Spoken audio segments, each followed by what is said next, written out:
Welcome to Telangana వెలుగు. నేను మీ రాజు. Congress party గతంలో కాంగ్రెస్ పార్టీని వదిలి వెళ్ళిపోయిన వాళ్ళు కావచ్చు, టికెట్ విషయంలో రాజీ పడకుండా బయటికి అంటే ఇతర పార్టీలకు వెళ్ళిన వాళ్ళు కావచ్చు, తర్వాత పదవులు రాలేదని చెప్పేసి ఇతర పార్టీలోకి వెళ్ళిన వారికి ప్రస్తుతం మీనాక్షి నటరాజన్ గారు అలాగే బట్టి విక్రమార్క గారు ఒక గుడ్ న్యూస్ చెప్పారని చెప్పేసి కూడా చెప్పుకోవచ్చు. సో ఎవరైతే గతంలో దాదాపుగా 10 సంవత్సరాలుగా పార్టీకి సేవలు అందించి పార్టీలో కార్యకర్తగా ఉండి జెండా మోసిన వాళ్ళు తిరిగి కాంగ్రెస్ పార్టీలోకి రావచ్చు, ఎటువంటి షరతులు లేవు, మీకోసం ఎప్పుడైనా సరే గేట్లు ఓపెన్ చేసే ఉంటాయి గాంధీ భవన్ గేట్లు అని చెప్పేసి చెప్పడం అనేది జరిగింది. సో మనం 2023 ఎన్నికల్లో చూసుకున్నట్టయితే కీలక నేతలు సైతం పార్టీలో 10 సంవత్సరాలుగా కష్టపడ్డటువంటి నేతలు టికెట్ విషయంలో ఏకాభిప్రాయం కుదరక ఇతర పార్టీలోకి వెళ్ళడం అనేది జరిగింది. సో బీఆర్ఎస్ లో కావచ్చు, తర్వాత బీజేపీలోకి వెళ్ళడం అనేది జరిగింది. సో ఇప్పుడు ఎందుకంటే కాంగ్రెస్ పార్టీ దాదాపుగా 2 సంవత్సరాలు కంప్లీట్ అవుతుంది. రాబోయేటువంటి సంవత్సరం అన్ని ఎన్నికల సంవత్సరంగా చెప్పుకోవచ్చు. ఎందుకంటే జిహెచ్ఎంసీ ఎన్నికలు కావచ్చు, తర్వాత కార్పొరేషన్ ఎన్నికలు కావచ్చు, తర్వాత ఇప్పుడు స్థానిక సంస్థల ఎన్నికలు కావచ్చు.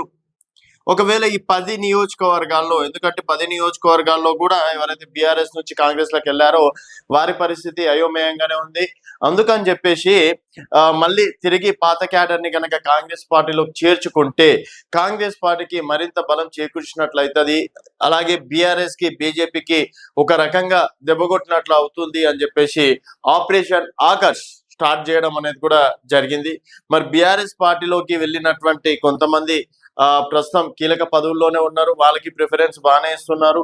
మరి భారతీయ జనతా పార్టీలో కూడా నిన్న కూడా ఒక అంటే కమిటీలకు సంబంధించి ఒక రిపోర్ట్ కూడా రావడం అనేది కూడా జరిగింది. మరి ఉన్న పార్టీలను వదిలిపెట్టి ఇంకా కాంగ్రెస్ పార్టీ అధికారంలో ఉంది కదా అని కాంగ్రెస్ పార్టీలకు వెళ్తారా, ఇదే పార్టీలో కంటిన్యూ అవుతారా, అలాగే ఆపరేషన్ ఆకర్ష్ ఎంతవరకు విజయవంతం అవుతుంది? ఎందుకంటే ఇంకొక 2 సంవత్సరాలు అయితే ఎలక్షన్స్ స్టార్ట్ అవుతుంది. మరి ఇలాంటి సమయంలో కాంగ్రెస్ పార్టీ పైన వ్యతిరేకత ఉందని చెప్పేసి ప్రచారం చేస్తున్నారు. మరి ఆ వ్యతిరేక ప్రచారం కనుక నిజమైతే వీళ్ళు వెళ్ళినా కూడా ఫాయిదా ఉండదు. ఒకవేళ ఏదైనా పదవులు ఇస్తారు కదా, మేము అప్పట్లో 10 సంవత్సరాలు చేసినాం కదా అని చెప్పేసి అనుకుంటే ఇప్పుడు వారికి 2 సంవత్సరాలు అవుతుంది. ఇంకా కొంతమంది ఎమ్మెల్సీలు అని చెప్పేసి, తర్వాత కార్పొరేషన్ చైర్మన్లు అని చెప్పేసి పార్టీలో ఉన్నటువంటి నాయకులకే ఇప్పుడు వరకు ఎలాంటి పదవులు రాలేవు. సో వీళ్ళు చేయనైనంత మాత్రాన పదవులు వస్తాయా అన్నది కూడా ఒక రకంగా ఆలోచిస్తున్నారు. కొంతమంది మాత్రం మా కార్పొరేషన్ పదవులు లేకపోతే ఇంకేదో పదవులు ఇస్తే మేము రావడానికి సిద్ధం అని చెప్పేసి కొంతమంది కార్యకర్తలు నాయకులు మంత్రులకి టచ్ లో ఉన్నారని చెప్పేసి కూడా తెలుస్తుంది. మరి వారికి గనక హామీలు ఇస్తే డెఫినెట్ గా వాళ్ళు పార్టీలకు రావడానికి సిద్ధంగా ఉన్నట్టు కూడా తెలుస్తుంది. అలాగే ఎన్నికల ముందు కాంగ్రెస్ పార్టీలోకి వచ్చినటువంటి బీఆర్ఎస్ నుంచి కాంగ్రెస్ పార్టీలోకి వచ్చిన వారికి కూడా ఇప్పటి వరకు ఎలాంటి పదవులు రాలేవు, అలాగే ఎలాంటి కమిటీలో చైర్మన్ పదవులు కావచ్చు, కార్పొరేషన్లు కావచ్చు, ఎక్కడ కూడా రాలేవు.